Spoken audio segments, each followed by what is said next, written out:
বিশাল মরুভূমি, অথচ একসময় সেখানে জলরাশিতে পূর্ণ ছিল, ছিল প্রাণের প্রাচুর্য। এত বিশাল একটি সাগর মরুভূমিতে পরিণত হয়ে যাওয়া কোনো সাধারণ বিষয় নয়। এর পিছনে লুকিয়ে আছে এক বিশাল রহস্য, যা আমরা জানতাম না। কী ঘটেছিল সাগরটির সঙ্গে, যার কারণে এত ভয়াবহ প্রাকৃতিক দুর্যোগের শিকার হতে হয়েছিল সাগরটিকে, এবং এ ঘটনার পেছনে কাদের হাত রয়েছে।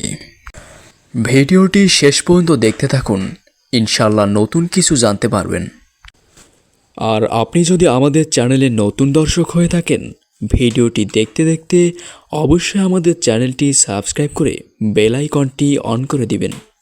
এবার মূল আলোচনায় আসা যাক। আরাল সাগর, এটি মূলত একটি হিরিদের নাম।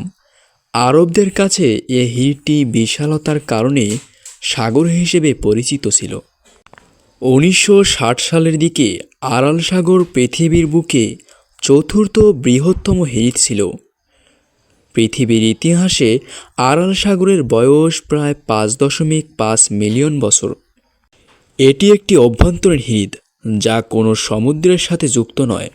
এটি বর্তমানে উজবেকিস্তান এবং কাজাখস্তানের মধ্যবর্তী উত্তর পশ্চিম কিজিলকুম প্রান্তে অবস্থিত। আরাল সাগরের আয়তন 67,000 বর্গ কিলোমিটার। হিরিদটি 1996 সালের হিসাব অনুযায়ী প্রায় 70% শুকিয়ে গেছে।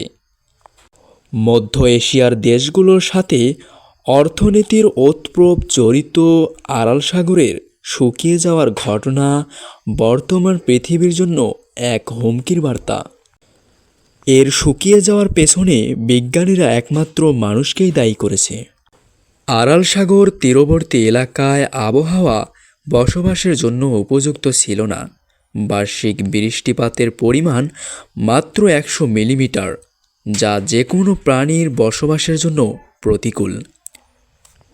প্রতি লিটার পানিতে লবণের পরিমাণ ছিল গড়ে 10 গ্রাম। কয়েক প্রজাতির সামুদ্রিক মাছ বেঁচে থাকত সেখানে। এদেরকে ঘিরেই আরালের বুকে গড়ে উঠেছিল ক্ষুদ্র মৎস্য শিল্প। এখানে পাখিরা ছুটে আসত পৃথিবীর বিভিন্ন প্রান্ত থেকে। সাগরটি শুকিয়ে যাওয়ার পিছনে দায়ী তৎকালীন সোভিয়েত ইউনিয়ন। 1958 সালে গড়ে তোলা সোভিয়েত তুলা শিল্প তখন সফলতার শীর্ষে আরোহণ করেছিল। সোভিয়েত সরকার বিশ্ববাজার ধরে রাখতে তুলার উৎপাদন বৃদ্ধি করার প্রকল্প হাতে নেয়।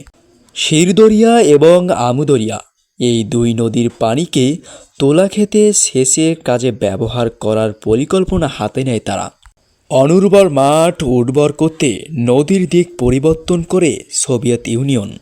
এজন্য দক্ষ ইঞ্জিনিয়ারদের সাহায্যে নদীর পানি টেনে এনে তুলা চাষ অঞ্চলের দিকে ঘুরিয়ে দেওয়া হয়। ফলে আরাল হিরিদের দিকে ধাবিত হওয়া পানির পরিমাণ কমে যায়।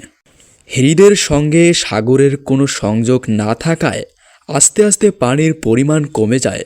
পানির পরিমাণ কমে যেতে থাকায় হিরিদের পানিতে লবণের ঘনত্ব মাত্রা অতিরিক্ত বেড়ে যায়।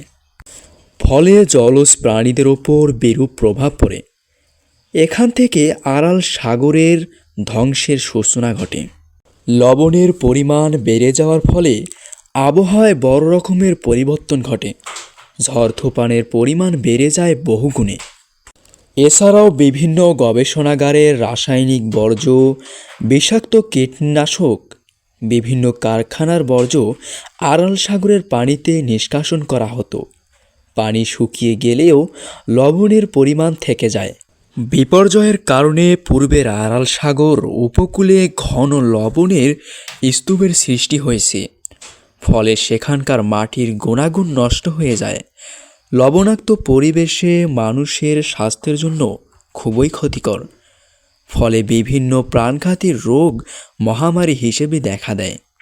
সরকারি হিসাব অনুযায়ী 50 বছরের মাথায় আরাল সাগরের লবণের ঘনত্ব বেড়ে যায় প্রতি লিটারে 100 গ্রাম।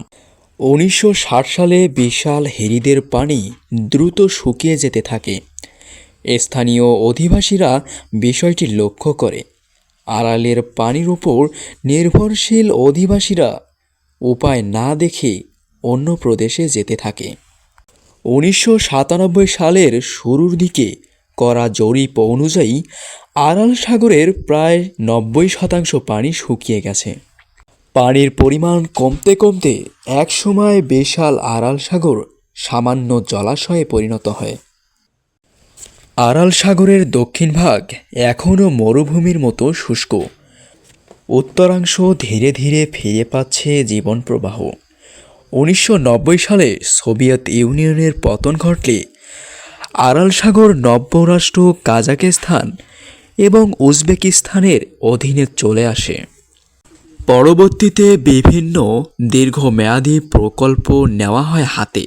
লম্বা খাল খনন করে দক্ষিণ সাগর থেকে পানি আনার চেষ্টা করা হয়, তবে প্রযুক্তিগত ত্রুটি এবং দুর্বল ব্যবস্থাপনার কারণে কোটি কোটি ডলার লোকসান হয়। শেষ পর্যন্ত পুরো প্রকল্প বাতিল করে দেওয়া হয়। এরপর 2003 সালে কাজাখস্তান সরকার ঘোষণা দেয় বাঁধ নির্মাণের মাধ্যমে পুনরায় নদীতে পানি ফিরিয়ে আনা হবে। কিন্তু উজবেকিস্তানের সঙ্গে প্রকল্পের বিভিন্ন ইস্যুতে একমত হতে না পারায় পুরো আরাল জুড়ে বাঁধ নির্মাণের প্রকল্প স্থগিত করা হয়। তবে কাজাখস্তান সরকার নিজস্ব অর্থায়নে কাজাখস্তান সীমানায় বাঁধ নির্মাণ শুরু করার নির্দেশ দেয়। 1905 সালের দিকে বাঁধ নির্মাণ কাজ শেষ হয়। বাঁধের কারণে কাজাক অঞ্চলে আরাল সাগরের পরিণতি কিছুটা উন্নতি হয়। হ্রদের পানির পরিমাণ বৃদ্ধি পায় এবং উত্তর আরাল সাগরে মাছ চাষ শুরু হয়। কাজাখস্তানের সাফল্যের উন্নতি হয়ে উজবেকিস্তানের বিজ্ঞানীরাও এগিয়ে আসে বাঁধ নির্মাণের জন্য। কিন্তু পানির অধিকার সংক্রান্ত আলোচনায় কেউ সমঝোতায় আসতে না পারায় এই প্রকল্প বেশি দূর এগোয়নি। পরবর্তীতে বিশ্বব্যাংক এই কাজের সহায়তায় হাত বাড়িয়ে দেন। কাজাক সরকারকে $65 মিলিয়ন ঋণ প্রদান ছাড়াও $86 মিলিয়ন প্রকল্প হাতে নেয় বিশ্বব্যাংক। 2008 সালে দ্বিতীয় বাঁধ নির্মাণের মাধ্যমে পুনরায় উত্তর আরাল সাগরে পানির প্রবাহ শুরু হয়। কাজাখস্তান বাঁধ নির্মাণের মাধ্যমে পানি পুনরায় আনতে সক্ষম হলেও গবেষকদের মতে আর কখনোই আরাল সাগরে পানি সম্পূর্ণভাবে ফিরে পাওয়া সম্ভব না।